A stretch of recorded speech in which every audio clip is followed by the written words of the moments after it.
በቀጣይ 5 ዓመታት ከቡና ምርት የሚገኘውን ገቢ $6 ቢሊዮን ለማድረስ መታቀዱን ወደ ተመለከተው ሌላኛው መረጃችን አለፈን። ግብርና ሚኒስቴር በሚቀጥሉት 5 ዓመታት ከቡና ምርት ሀገሪቱ የምታገኘው ገቢ $6 ቢሊዮን ለማድረስ ማቀዱን አስታወቀ። የተገለጸው የግብርና ሚኒስቴር ከኢትዮጵያ ቡናና ሻይ ባለስልጣን ጋር በመተባበር ባሰናዳው ሀገራዊ የቡና ልማት ፓኬጅ መተግበሪያ ሰነድ ላይ ከቡናው ዘርፍ ባለድርሻ አካላት ጋር በተካሄደው የውይይት መድረክ ላይ ነው። በተያዘው በጀት ዓመት $2.8 ቢሊዮን ገቢ ከቡና ሽያጭ መገኘቱ በተነገረበት በዚህ መድረክ ላይ ከ2019 እስከ 2023 ዓ.ም ለ5 ዓመታት በሚተገበረው በዚህ የቡና ልማት ፓኬጅ ይህንን ገቢ $6 ቢሊዮን ለማድረስ ታቅዷል ተብሏል። ይህ የቡና ልማት ፓኬጅ አሁን ላይ በሄክታር የሚገኘውን 9 ኩንታል የቡና ምርት ወደ 21 ኩንታል ማሳደግ እንደሚያስችልም ተነግሯል። መድረኩን የተከታተለው ዘነበ ኃይሉ ዝርዝር አለው። ኢትዮጵያ ከቡና የምታገኘው ገቢ የሀገሪቱን ጠቅላላ ሀገራዊ ምርት ጂዲፒ 4 በመቶ የሚሸፍን ሲሆን ምርቱ ሀገራችን ከምታገኘው የውጭ ምንዛሬ ውስጥ ከ30 እስከ 35 በመቶ ያህል እንደሚሸፍንም ይገለጻል። በሌላ በኩል በቡና ምርት ዘርፍ 5.8 ሚሊዮን አርሶ አደሮች ተሰማርተው የሚገኙ ሲሆን ከ30 ሚሊዮን በላይ ዜጎች ደግሞ በተለያየ መልኩ ቡናን መተዳደሪያቸው አድርገውታል። ታዲያ ኢትዮጵያ ቡና መገኛ ሀገር ከመሆኗ ባሻገር ቡናን ለማምረት ምቹ የመሆኗን ያህል ከዘርፉ እያገኘች ያለችው ገቢ ከሌሎች ሀገራት ጋር ሲነጻጸር እጅግ ዝቅተኛ መሆኑ ይገለጻል። እንደ ኢትዮጵያ ሁሉ ኮፊ አረቢካ የቡና ዝርያን የሚያመርቱት እንደ ብራዚል፣ ኮሎምቢያና ቪየትናም የመሳሰሉ ሀገራት ከፍተኛ መጠን ያለው ምርትን በማምረት ቀዳሚዎቹ ሀገራት ናቸው። ከዚህ አንጻር ሀገራችን በአንድ ሄክታር የምታገኘው የምርት መጠን ከዓለማችን ቀዳሚዎቹ ሀገራት መካከል ከቪየትናም በ75 በመቶ፣ ከብራዚል 56 በመቶና ከኮሎምቢያ ደግሞ 22 በመቶ ያነሰ ነው።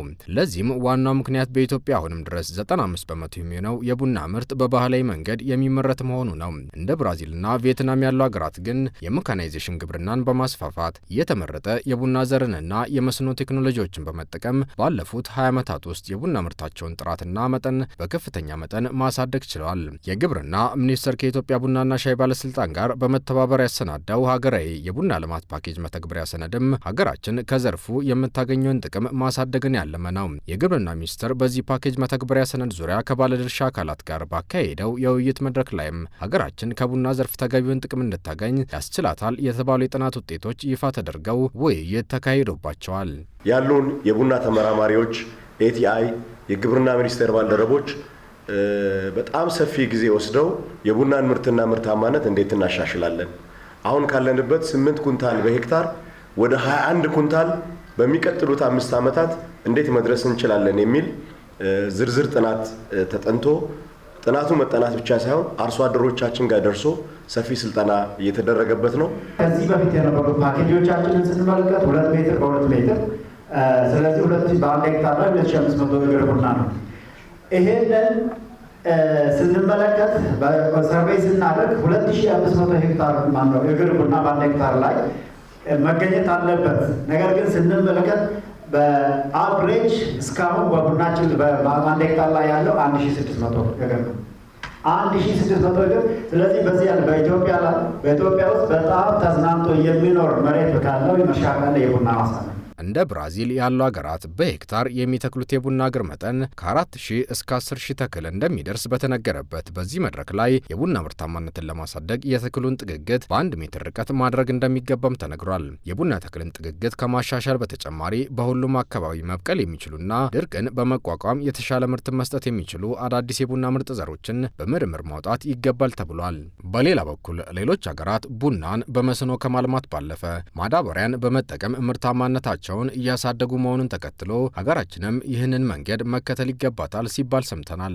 ማዳበሪያ በመጠቀም ምርትና ምርታማነቱን ማሳደግ እንደሚያስፈልግ፣ ኮምፖስት ቨርሚ ኮምፖስትን በአግባቡ እንድንጠቀም፣ ለዚህም ደግሞ 50% የተፈጥሮ ማዳበሪያን 50% ደግሞ ባለሙያዎቻችን ሳይንቲስቶቻችን ባቀረቡት ምክረ ሀሳብ መሰረት 50% ኬሚካል ማዳበሪያን በመጠቀም የቡና ምርትና ምርታማነትን የምናሳድግበትና በቀጣይ 5 ዓመታት ውስጥ ዛሬ ከደረስንበት 3 ቢሊዮን ከቡና ብቻ ኢትዮጵያ $6 ቢሊዮን የአሜሪካ ዶላር የምታመጣበትን እቅድ ነው ነድፈን እየተንቀሳቀስን ያለ ነው ማለት ነው። ከዚህ ባለፈ መስኖን በመጠቀም ቡናን በዓመት 2 ጊዜ የማምረት ባህልን ማሳደግ ይገባል የተባለ ሲሆን ኮሜርሻል ፋርሚንግን በማስፋፋትም ይህንን ግብ ለማሳካት እየተሰራ መሆኑም ተነግሯል። ሌላው መሰረታዊ የቡና ዘርፉ ችግር በሀገራችን እጅግ ያረጁ የቡና ዛፎች የመኖራቸው ጉዳይ ሲሆን ይህም ለቡና ምርት መቀነስ እንደ አብይ ምክንያት ተጠቅሷል። በአዲሱ ሀገራዊ የቡና ልማት ፓኬጅ ሰነድ ውስጥም ከተካተቱት ነጥቦች መካከል እነዚህን ከ20 ዓመት በላይ የቆዩና ያረጁ የቡና ተክሎችን መቀየርም ይገኝበታል።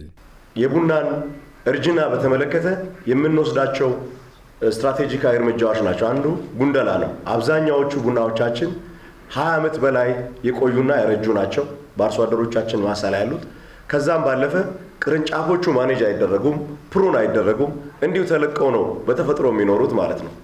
ከዛ በመነሳት ይህንንም የማስተካከል በምን አይነት ሂደት እንደሚሄድ ጥናቱ ለይቷል። የቡናውን ዘርፍ ልማት ከዘልማዳዊ አሰራር በማላቀቅ አዳዲስ ዝርያዎች ማውጣት፣ በሽታን የሚቋቋሙ ዝርያዎችን ማፍለቅ እንዲሁም በቡና ላይ ምርምር የሚሰሩ የምርምር ማዕከላትን የማዘመን የማጠናከርና የማስፋፋት ስራዎችም ትኩረት ተሰጥቷቸዋል። ከዚህ ባሻገር የግብርና ሚኒስቴር አካሄድኩት ባለው ጥናት አሁን ላይ ቡና አምራቾች ከምርት ሽያጭ እያገኙ ያሉት 40 በመቶ ገቢ ብቻ ነው ያለ ሲሆን ሌላው ገንዘብ እንደ ደላላ ባሉ አካላት ያለ አግባብ እንደሚወሰድ አረጋግጫለሁ ብሏል። በቀጣይ 5 ዓመታት አርሶ አደሩ ተገቢውን ገቢ እንዲያገኝ ለማድረግም አርሶ አደሩ ከምርት ሽያጩ አሁን ላይ እያገኘ ያለውን 40 በመቶ ገንዘብ ወደ 70 በመቶ ለማሳደግ እንደሚሰራም ተነግሯል። በሌላ በኩል የቡና ምርታማነትን ለማሳደግ በሚሰሩ ተከታታይ ስራዎች በእኛው የቀን አቆጣጠር በ2023 በኢትዮጵያ በቡና ምርት የተሸፈነውን የመሬት ሽፋን አሁን ካለበት 1.1 ሚሊዮን ሄክታር ወደ 4 ሚሊዮን ሄክታር ለማሳደግም ታቅዷል።